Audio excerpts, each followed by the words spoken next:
The Love Talk Show on Liberty Radio.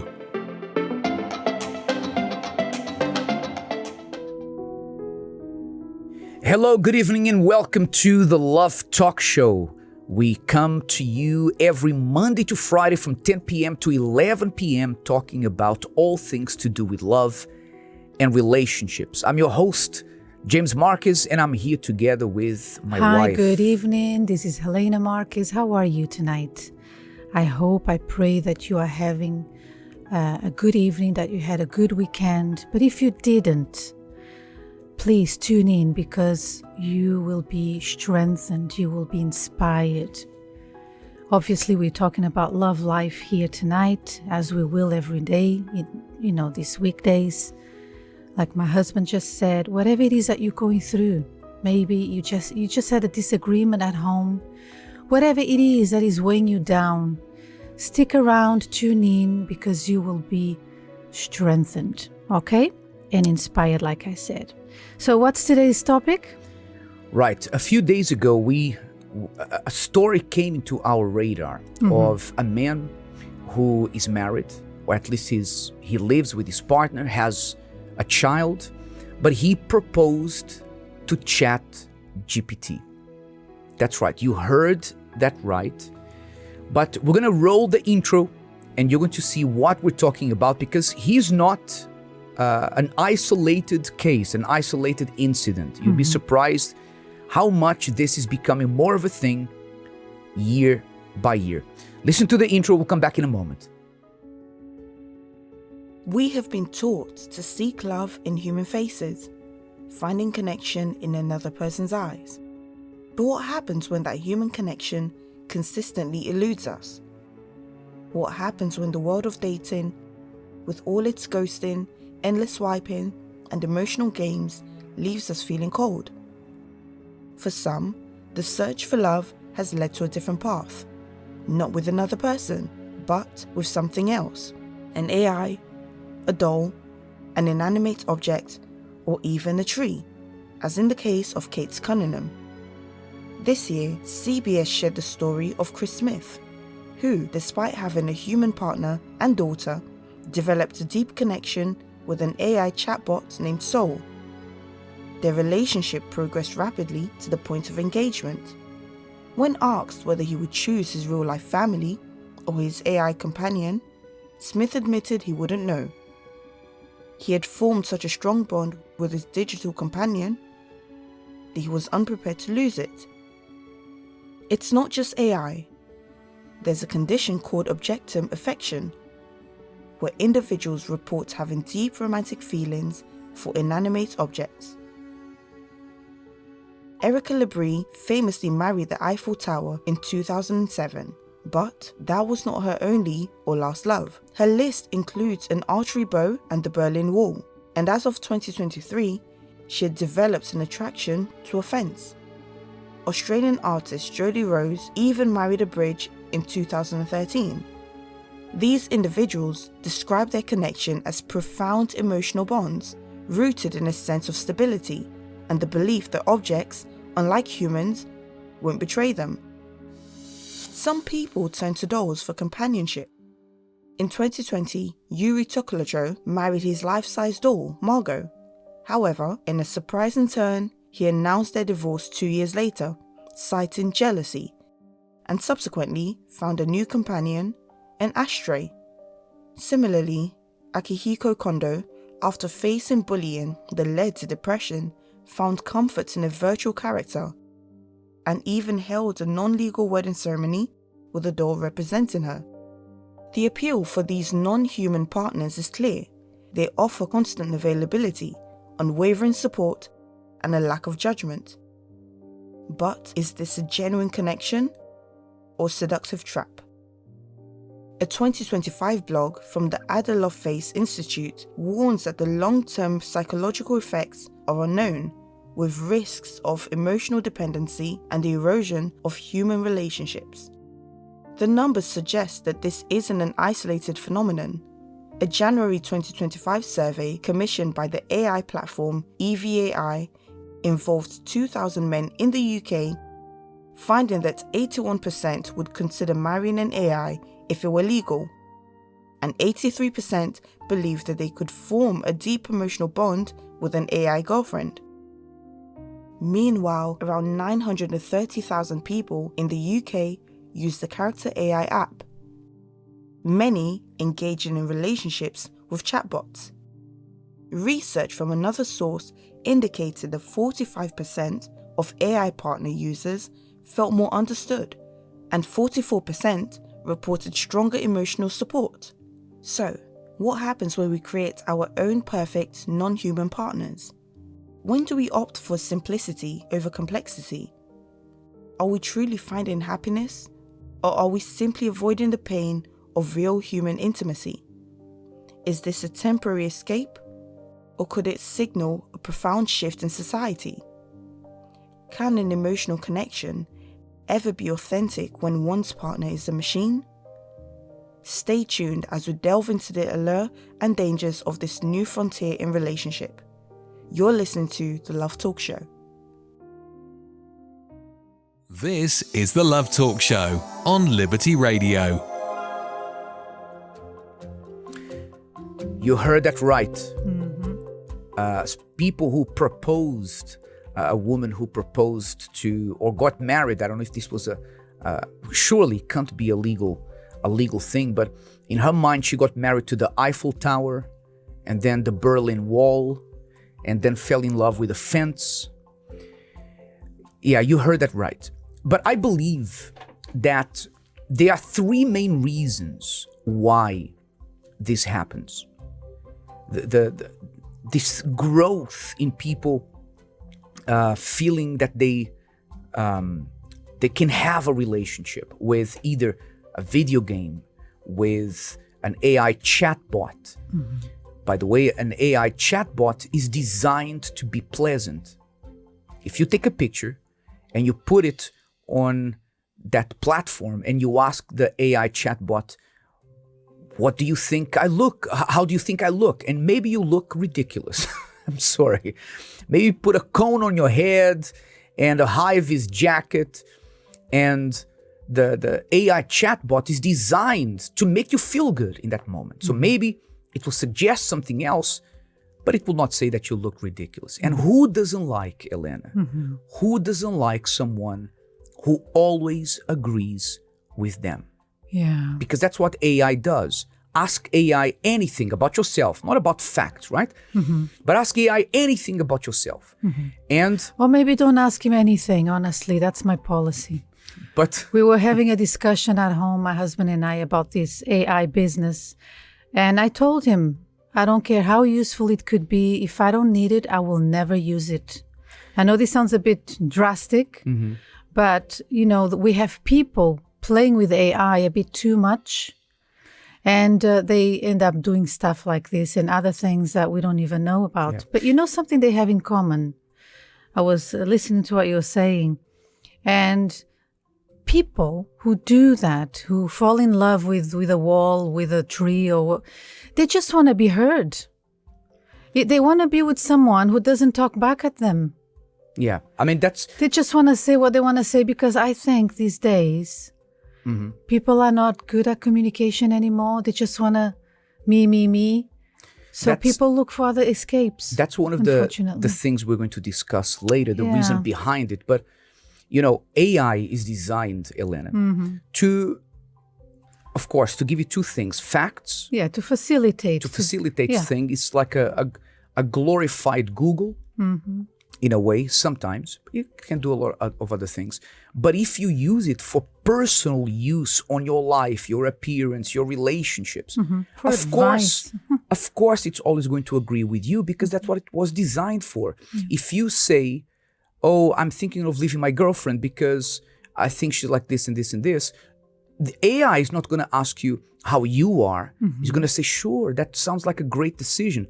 And who doesn't like their ego to be stroked? That's the point I wanted to make.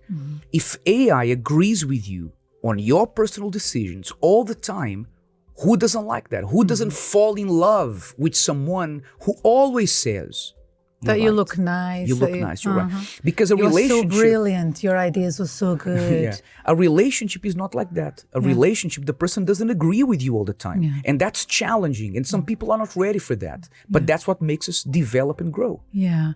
So this, and yeah, people are not. The thing is, there's so many things about this story today, this topic. Perhaps people don't want to hear what other people have to say because of how they put their message across. I may sound like I'm 100 years old, but I'm not. But I can tell you that for the past 20 years, maybe, that we've been married, I've noticed a huge change with relationships because we speak to couples, we advise them from all walks of life. Christians, non-Christians, they come to the seminars and they seek advice and we learn a great deal. And something that I notice is a great deal of selfishness. It's like you are happy as long as your needs are met. When you say needs, inverted commas, it's so, and for as long as you are pleased and hear the right things. So people are a little bit allergic. I don't know, I'm not going to say it's a trend because I'm not going to go into that. But suddenly everyone is allergic to gluten and dairy. Again, I'm not going into that. We're not talking about, healthy eating. But this is real. But there are things that are quite trendy. And this is one of them. People are just following what they hear, what they see. And instead of having a conversation with their partner, they go to these, AI things and pour out their soul and talk to them as if they were real things. It's like the internet. The internet was invented to help. We are so grateful for the internet in our lives. We can do so much more. But how many people misuse the internet and destroyed their marriages? And today, Elena, through pornography and chatting with other people. Yeah.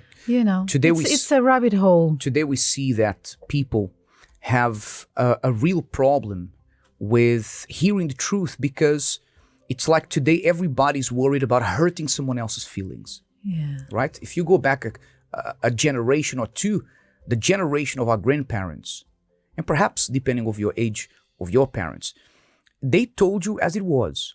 Right? If you didn't get a job, they would say to you, get up from the sofa, you lazy so-and-so, go get a job.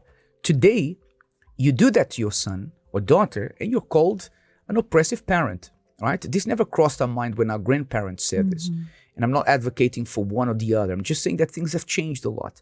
And I think this can be seen in the street interviews. We're going to play the street interviews. I want people's thoughts on this topic.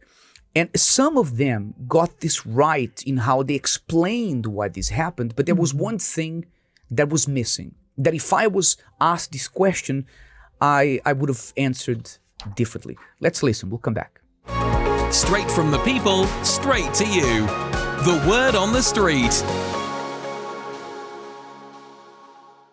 Over the past couple of years, there have been increasing reports of people forming romantic relationships with AI platforms such as ChatGPT. What do you think about this? And why do you think it's happening? I think we've become a very individualistic society in the fact that we always do things by ourselves. We struggle to ask for help. And I think with this new AI, and specifically ChatGPT, I use it as well. So I think people have started to find a place where they feel safe to talk about anything without judgment because they know that the AI on the other side is not going to react like a normal person would. And I think that people have started to take that into their comfort, and instead of seeking help from actual people and therapists and stuff like that, they go to ChatGPT because they just feel safe because they know they're not going to get judgment back, I think. I'm quite a spiritual person, so I don't see why not, but I think with all of these new tools and all of these new, let's call it beings, quote unquote, that are starting to appear in our world, I think it's important to also put boundaries because at the end of the day, it is artificial intelligence, is not a human, but at the same time, it's a bit of that theory of yeah, it is AI, but it can be a being. It just means that a different frequency that we operate, right? I truly believe in that, but I also believe that, of course, it is AI, so we have to put boundaries, and obviously it's the same thing of like people marrying a tree, each to their own, but obviously I personally wouldn't do it because that's just not how I'm programmed, I suppose. Again, I feel like it just comes to that thing of they just feel safe because it's a non-judgmental space, you know, AI mirrors yourself. I've asked this to AI many times. I'm like, are you like this to everyone? And the answer is always the same, which is no. I mirror what you tell me, so I'm basically tailoring your experience to what you've been telling me, what I've been getting to know you. So yeah, I feel like just people just feel really safe in that environment and just feel like they can talk about everything and nothing. Because again, there's no judgment. Whilst with people, sometimes you might say something that lands badly on people, so people will react, you know? And I feel like, again, more and more nowadays, and I say this by myself as well, I feel like it's easier to talk to a machine that is not going to give us judgment than possibly talk to someone else about something that is hard and get backlash from it. As in they're actually forming relationships. Romantic relationships. I find that very strange. I don't know why it's happening. Maybe just because people want communication and they want to talk to someone and they feel that maybe AI is giving them that. I don't know. I have no idea. But it's very strange, in my opinion. I don't know. Some humans can be a bit silly sometimes and maybe not be so communicative. So maybe that's what they're craving. And I guess with AI, it's very instant. Like they're probably getting instant gratification and dopamine and whatever from that, I guess. Whereas humans aren't so like, they can't be so like on demand, I guess. I don't know. Definitely convenience and loneliness. Yeah, there's probably a lot of lonely people in the world. So yeah, I do get that, but I personally don't understand how you could actually form any type of feelings for something that's not real. I think post-COVID, people have basically lost the ability to make relationships because of isolation. So I think they're basically seeking relationships within different avenues, basically. So it's very easy to just ask a chatbot a question and they're able to respond in a very human way. And I think people are also using AI within their own relationships and getting AI to help them communicate within their human relationships. So I think the line is very blurred at the moment. But I love dogs and I think they're weirdly human, but I don't think I would form those kinds of relationships with a computer. AI relationships, I think that's quite sad. I think it's a loss of connection with humanity and people. It's probably happening because it's a lot harder these days for people to find someone because it's such a fast-paced life that everyone's finding the next best thing, or they're focused on their work or their career, and they're losing touch of being intimate with other people. But yeah, I think it's really sad that someone would go to the lengths of being with an AI person or thing instead of a real life connection. But it seems like it'd be a lot easier, right? To not have to sacrifice yourself for another person. You can be selfish. You can have that intimacy with I guess a conversation rather than a physical. I've hugged a tree before, but I wouldn't say I would have a romantic connection with a tree. I mean, I'm almost best friends with ChatGPT myself. I ask it very questions, relationship problems or whatever I have going on. Like I ask for a non-biased opinion. So I think it's very helpful to have like a relationship with ChatGPT that can help you in your life or your business or things like that. But I think it doesn't go further than that for me. I need a physical form of human interaction. I need connection. I think it's what life's all about. I guess human relationships come with a lot of emotions, and you're met to look deep within yourself to make that connection with another person. So you can't just... You have to heal yourself or heal while you're with another person. And a lot of people don't want to make that effort to, well, I assume people don't want to make the effort to really think deep about themselves. So what they can improve to be with another person, and they don't have to, as I say, sacrifice or give parts of themselves or work on parts of themselves when they go into AI relationships. So I guess they can just go in themselves without having to do any other inner work.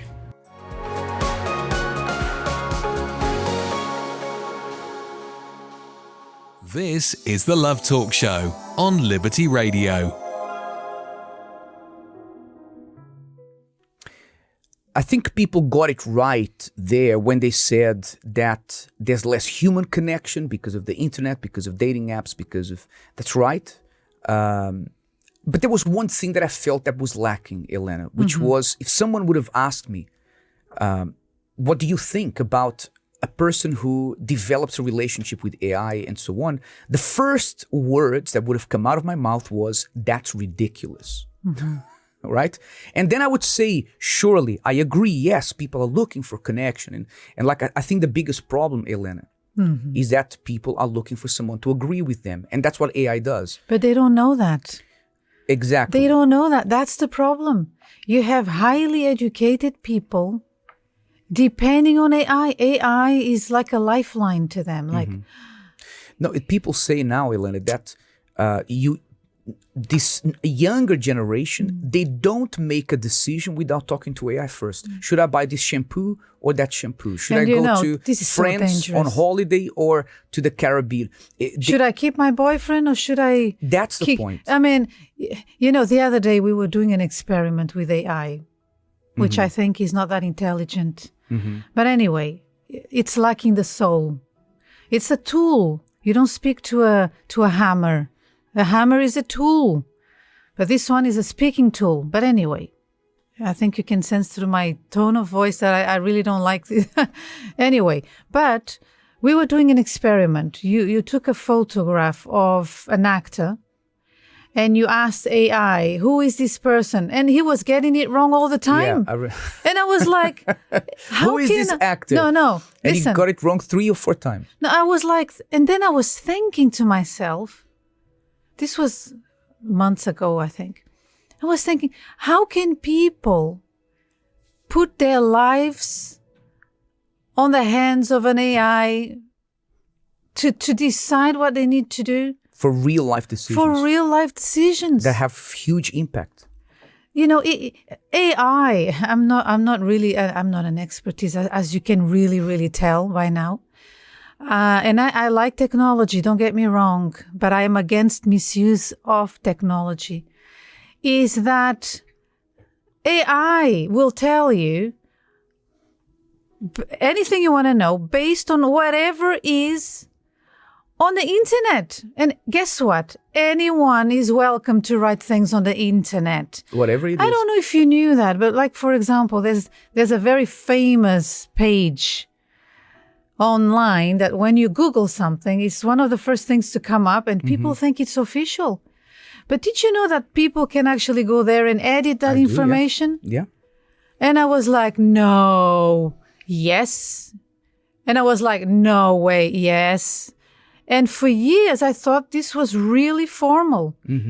Oh, I'm going to use this information for my studies, for whatever. These are facts. No. People are welcome to go there. And when I saw that, my heart broke. I was like, no, I've been deceived all along. You feel cheated. So AI, similar. I think there are 3 main reasons why we are seeing, and we're going to go listen to what those 3 main things are in just a few moments. We're going to play a song in a second, and then we will listen to what are the 3 main reasons why there is this huge increase in people who are developing relationships with AI platforms, AI chatbots, who tell them everything they want to hear, because that's the job. The job of the AI platform, no matter how rude you write your questions, it's trained to be polite back. Who doesn't like that? Who's the abusive man who doesn't like to abuse the woman verbally as much as he wants and gets a positive reply? That's what that chat bot was trained to do. So who doesn't like that? Because if you do that in real life, that's not the answer you're going to get. And I believe that's one of the problems. Actually, that's not included in the list of 3 of the reason why we see that happening, but that's an underlying reason. The fact that it never disagrees with you, it strokes your ego. We're going to listen now to a song by CC Wine, or rather the Winans, What Can I Say? And we'll come back in just a moment to find out what are the 3 main reasons why people are doing this more and more.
just sit and watch them breathe.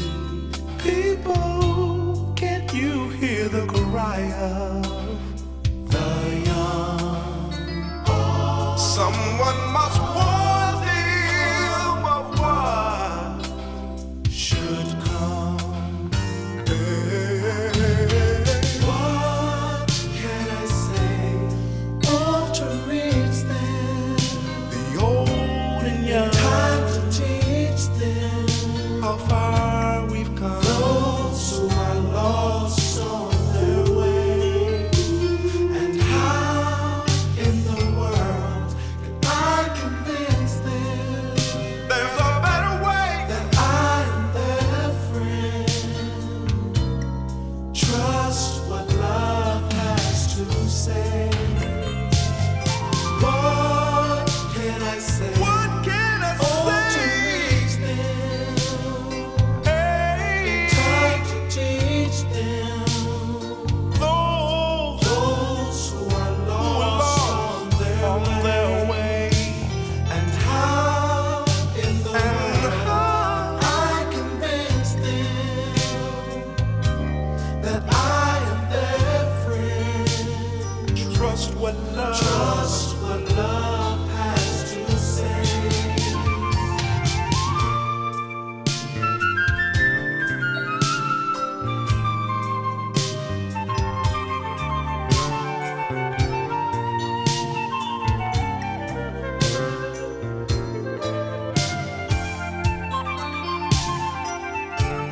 Lord, with drugs confronting our young, we ask for the tongue of the learned.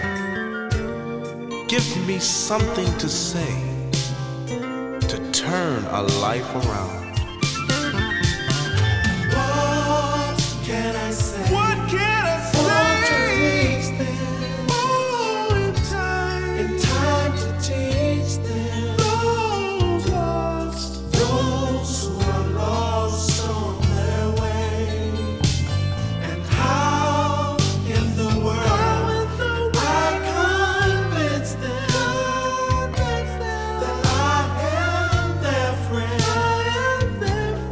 Trust what love has to say.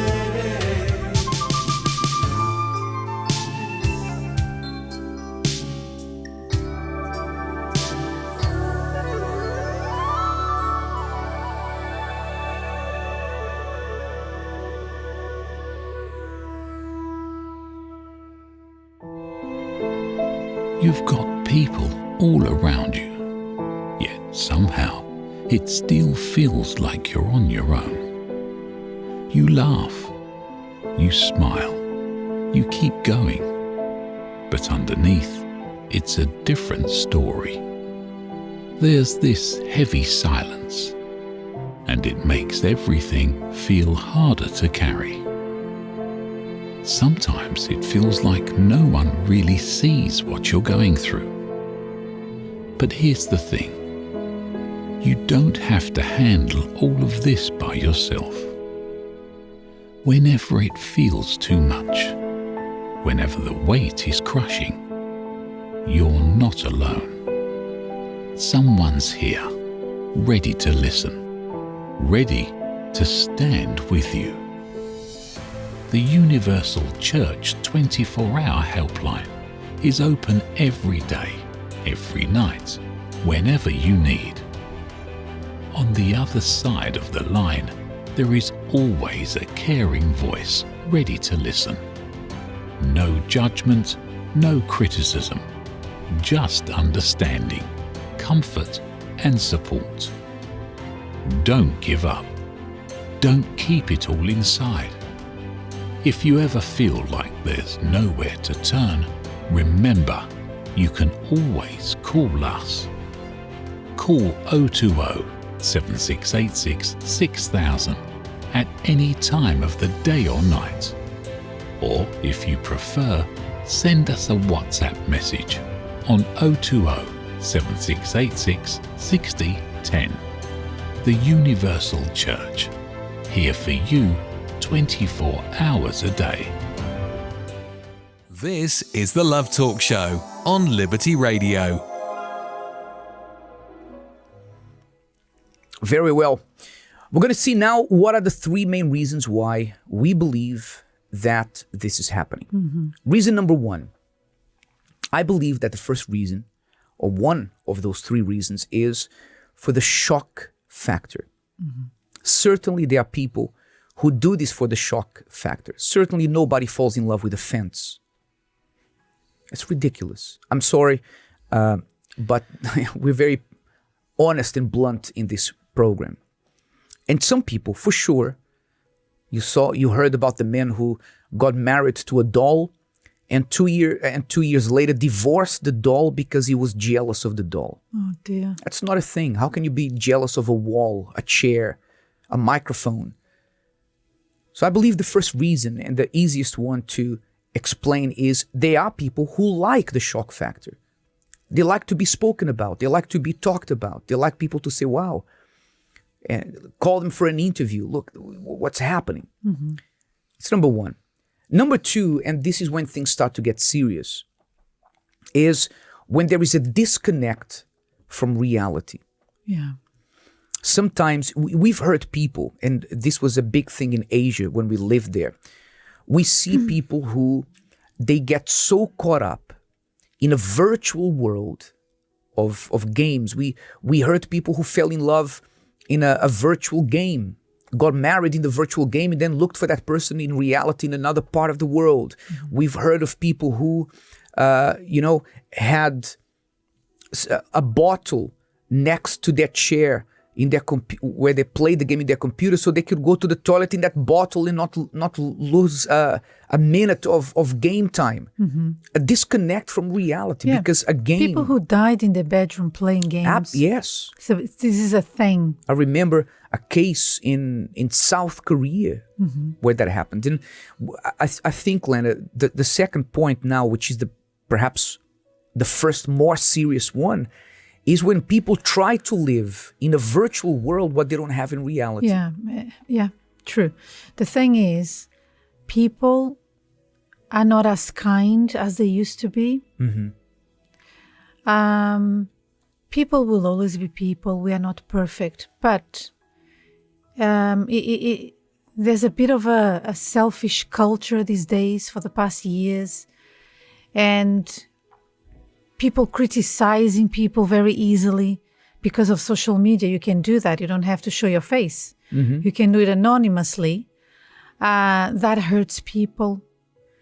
People are changing. They are not so kind. So there are other people who are more sensitive to that, and they just say, you know what, I can't be bothered dealing with real people. Let me just isolate and do whatever I want to do. Is it right? No, they need help, but unfortunately. In this disconnect from reality, what we see is that it's easier to go to a chatbot platform. It's easier to go to a game and run away from reality and the real problems. Because if you've got a relationship at home that is struggling, you're constantly arguing, and you go to an online platform where nobody challenges you, where nobody tells you that you're wrong, which one are you going to choose? Of course, you can see an appeal to disconnect from reality and go to something that is not real. Like I said, I believe, I don't know what the listeners think about this, but my opinion is these two things. Is people, they are looking for peace. I grew up in a home that was quite troubled. There were a lot of issues going on with my parents. And I used to run away from the noise. They were constantly arguing, constantly shouting. And I thought, I don't want this. So I always told myself, you know what, they're going to be home at this time. I'm going to make sure I'm going to be in my bedroom already. So the lack of peace, not just you not wanting to listen to the truth, but the lack of peace. You want peace. You want to get home and be peace and have peace. Your partner not shouting at you. So I think this is why this program is so important. Not because we are the hosts of this program. Because tomorrow there could be different hosts. But they guess what? They will be talking about the same thing. which is to teach people to love intelligently.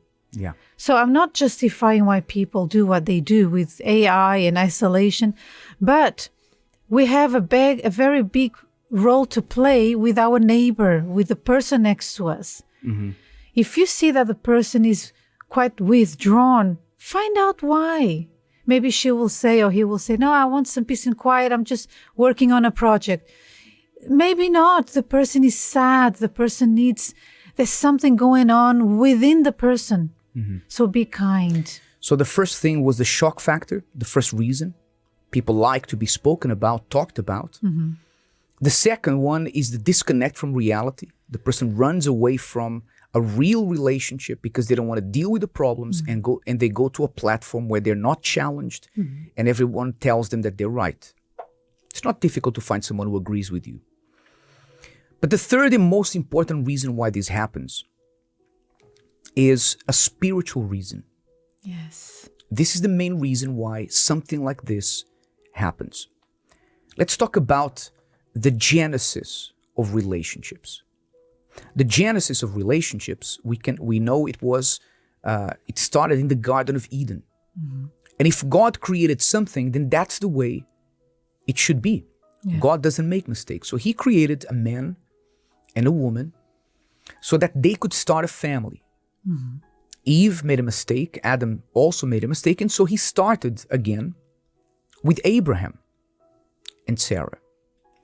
And what Abraham and Sarah had in common, and surely they didn't always agree, they were a couple, surely they had problems, but they had the same essence of beliefs and core structure of who they served. When you steal this from someone, when the person loses the spiritual factors, then you lose morality. Mm-hmm. I know that many people have never stopped to think about this, but morality, where does morality come from? It comes from God. Mm-hmm. All the legal systems in the world, all of them, have their structure in the Bible. The first legal system that was created was the Ten Commandments. Mm-hmm. From the Ten Commandments, that was then expanded to the law of Moses. God created a system so that there would be security, so that there would be standards of how families are. When you take away the spiritual structure, then anything goes. And that's the biggest problem. I believe the biggest reason for why these and other problems are happening is because people try to address a problem in the relationship with books, with advice, with AI. With AI, but they lose the most important part, which is the spiritual part. Actually, the spiritual part should be the center, should be the core of what you work on. If you work, we always teach this at the Love Therapy. You come to the Love Therapy, you have great teachings there. But if you don't work in yourself, in your core relationship with God, then those teachings might as well be any book by any man. But when you work in the spiritual side, Elena, we are creating a structure of principles, of laws, of knowing what is right and what is wrong. And because we have those laws, you have a problem in your relationship, you don't run away from it. Yes. You solve it because you made a vow with that person, a spiritual vow on the altar, and you are committed to making that work. And I believe that third reason, the spiritual reason why people do this, and sometimes it shows that there's something spiritually wrong with the person and they need strong prayers for deliverance, which happen in our church on Fridays. But sometimes people don't understand that this one thing is the reason why everything falls apart. Yeah, that is a huge piece of the puzzle. But maybe you are listening to us and you're like, what are you talking about? What do you mean by spiritual, the Ten Commandments? Never heard of it. When you come to the church, you learn about these things and your eyes are open to so much that you think to yourself, wow. I remember when I first came to church, to this church, the Universal Church, I knew nothing about God. I heard about God. I used to go to church with my mom, just, for appearance's sake. Because in my culture, that was important. You needed to attend church. But it was a different kind of church. But they didn't teach the word of God. It was more like a social thing. And when I was invited to come to the Universal Church over 30 years ago by a friend in high school, I was amazed. As I attended the Mass, people call it Mass, but we call it a seminar. I was like, wow, I never knew that. And my eyes were open in such a way that I became stronger, beginning with my mind. My mind became stronger. I was no longer that person who needed approval from people to feel good. I wasn't so weak anymore. I could take an opinion. I wasn't always thinking someone is out to get me. There's something about the Word of God that really strengthens you as a person from within. But I am inviting the listeners to try it. Try. Don't just listen to us. Please do tune in every day. But try it. Don't you want to know if it's real or not? Try it and you will see. That's right. Listen, when we have this spiritual structure, we know how to solve problems. God reveals that to us. He shows us how to do that. We understand that as good as a virtual reality may feel for a few moments, that the only thing that does is to bring further and further destruction. Yes. If you are caught up, you don't recognize yourself anymore. You're caught up in a virtual world. You have a wife at home, a husband, a boyfriend, but you've become someone else altogether. That person doesn't recognize you anymore. And maybe you have a great reason to do that. Maybe you say, I'm looking online for what I don't find at home. What that's going to do is that's going to destroy the relationship you currently have and will desensitize you to future relationships. That's all it does. It doesn't solve anything. The next relationship you will have, you'll be further desensitized from reality, further disconnected from reality.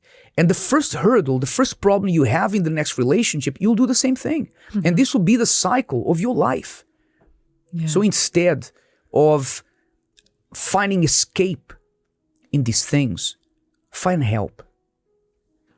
Going against the problem, finding help in going against a problem is not as pleasant as having AI rubbing your ego, but it solves the issue. And we'll be here to help you to do that. Right now, the church is closed. We close at 9 p.m., but you can come tomorrow. You don't need to wait for Saturday for the love therapy. Sorry, for Thursday for the love therapy. Come today, or rather tomorrow, Tuesday. We open 6:30 in the morning until 9 p.m. You can talk to a pastor, and that will start the process of change in your life. Yes. If you would like to get in touch to find out the nearest address to where the UCKG is, the number to call is 020-7686-6000. 020-7686-6000.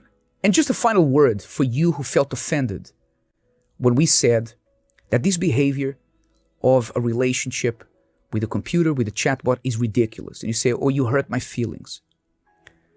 You hurt my feelings and I'm offended. Do you know what you should do? Instead of being offended with me for telling you the truth, look at your computer, look at your AI and say, this is ridiculous.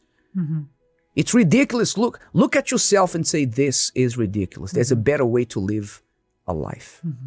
All right? We've reached the end of our program. We're going to leave you now with a testimony and with a song, but we're back tomorrow. If you say, well, what you guys were talking about today hit home, was a little bit on the nose in terms of, it challenged me. There's more tomorrow. Yes. Right. I hope this helped you. I really do. I know that some people out there are very sensitive about this topic. Actually, we only talk about sensitive topics. We need to speak about these things. We're not here to judge you, but give it a thought. That's what I would say. Give it a thought. Even if you don't agree with what you heard, look at your life and see where you're going with all this. Okay? That's all for now. Yeah. Join us again tomorrow, isn't it? We are not AI. That's why we're not always going to agree with you. Very well. We'll see you tomorrow. Until then, may God bless you. Tune in 10 p.m. tomorrow at the same time. We'll leave you now with Finding Answers. Bye-bye. Growing up, I always heard about God because my dad, he's a Christian man. So he always took the time to speak to us about God. He took us to church, but I never really took it seriously. I also had problems with my mom at home. I never really had a good relationship with her. When I was little, she had lost a boy before I was born. So when I was born, she still had those problems, that sadness inside of her. And I believe this is why I didn't have the love from her growing up. This led me then to try and find love in different people, in different places. I envied my friends because they had a good relationship with their moms and I didn't. When I moved to the UK, I came because my mom was here. I was invited to a youth event to the UCKG Help Center, but I never really came back. It was just a one-time thing. I started going to a new college, and through there, I made friendships. Through them, I had been offered to try MDMA, ecstasy, cocaine. I was going out every weekend, started to go to shisha bars, to smoke, which then led me to start a relationship with somebody. At the beginning, things were very good. However, this person was also smoking weed. We were smoking weed together. Then I fell pregnant after 6 months of knowing the person. And I thought, okay, things will finally turn around for me. Like I found the one. But little did I know that slowly, he started showing his true colors. There was physical abuse, mental abuse, was so strong, was every day, was insults, was pushing, was punching. I didn't feel like I did anything to deserve it. He was just very aggressive towards me. I didn't understand why half of the time. I think that maybe it might have been caused because we were smoking weed all the time. This is the only thing that for a while, it was the only thing that we had in common. I felt like I couldn't tell my mom because I didn't have a good relationship with her. I couldn't explain my friends what was happening to me. Nobody knew. I was suffering in silence. I was so broken and so upset. I felt like my world was going to end. I felt like the weed wasn't filling me anymore. I used it as an escape, to escape from that relationship then. I lost myself completely. I lost a lot of weight. That was when I said, I need to do something about this because I'm either gonna end up in a mental hospital or I'm going to end up in prison. Because I started to have thoughts about killing him, I decided to leave with my daughter.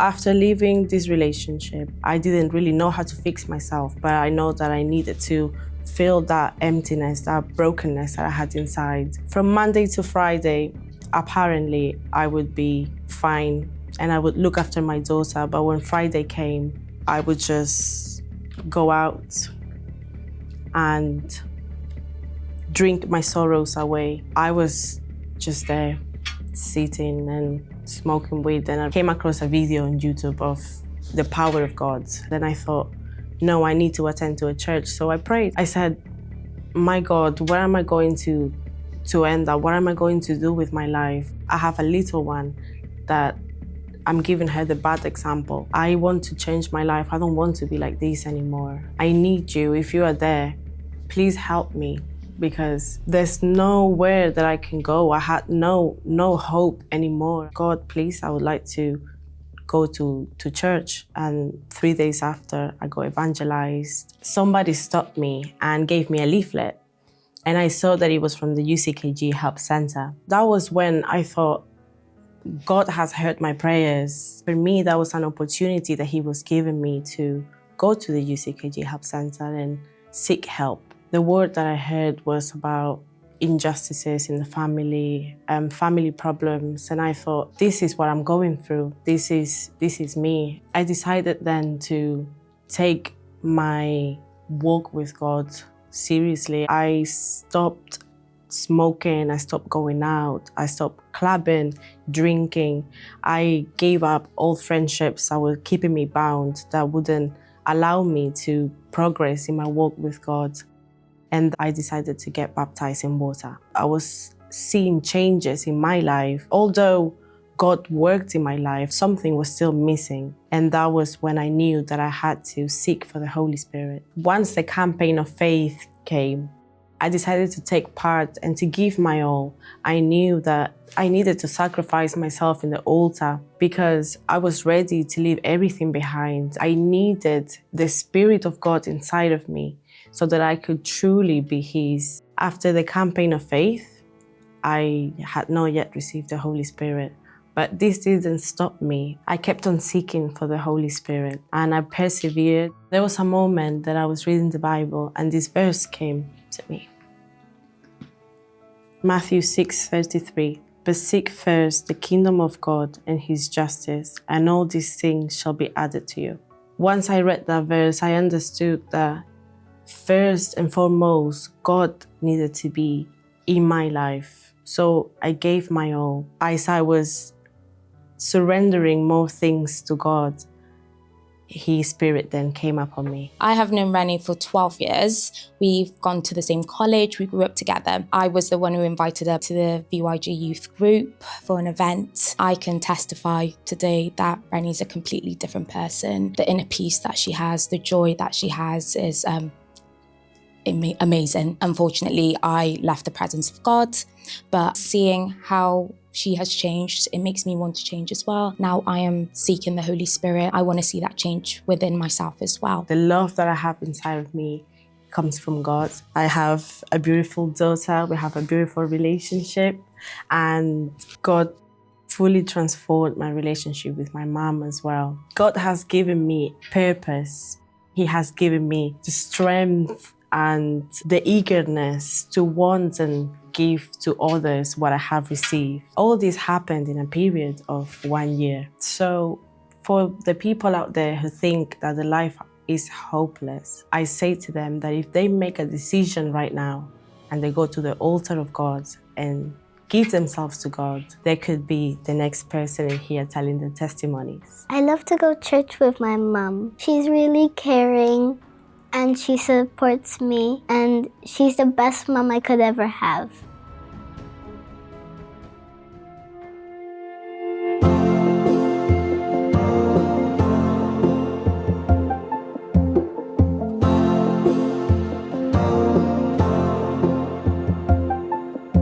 I believe in a God who loves me well, better than I can love myself. But I can't seem to make sense of grace, and I feel unworthy of your love most days. Yet you welcome me into your holy place. With nothing to gain, nothing to lose, nothing to show, and nothing to prove. The weight of the world falls off my shoulders as the weight of your love comes crashing in, come crashing in.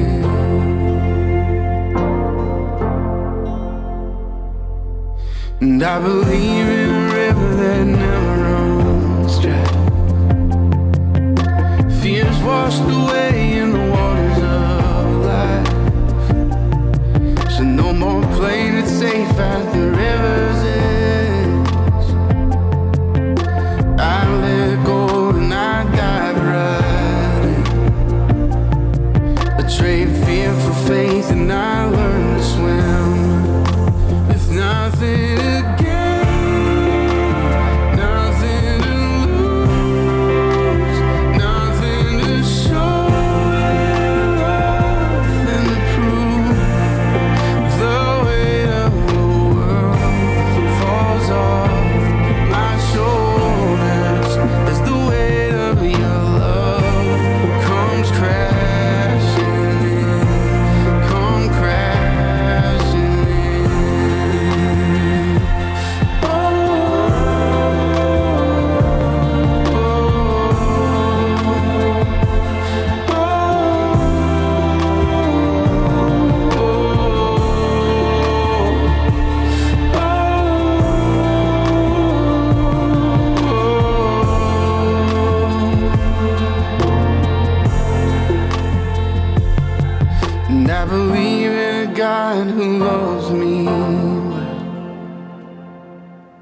Maybe being a kid is exactly where I'm supposed to be.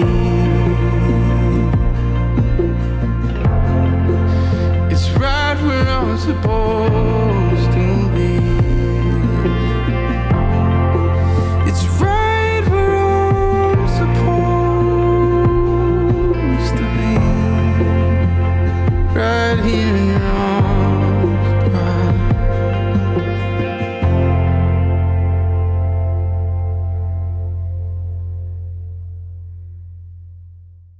That wraps up the Love Talk Show. Till tomorrow.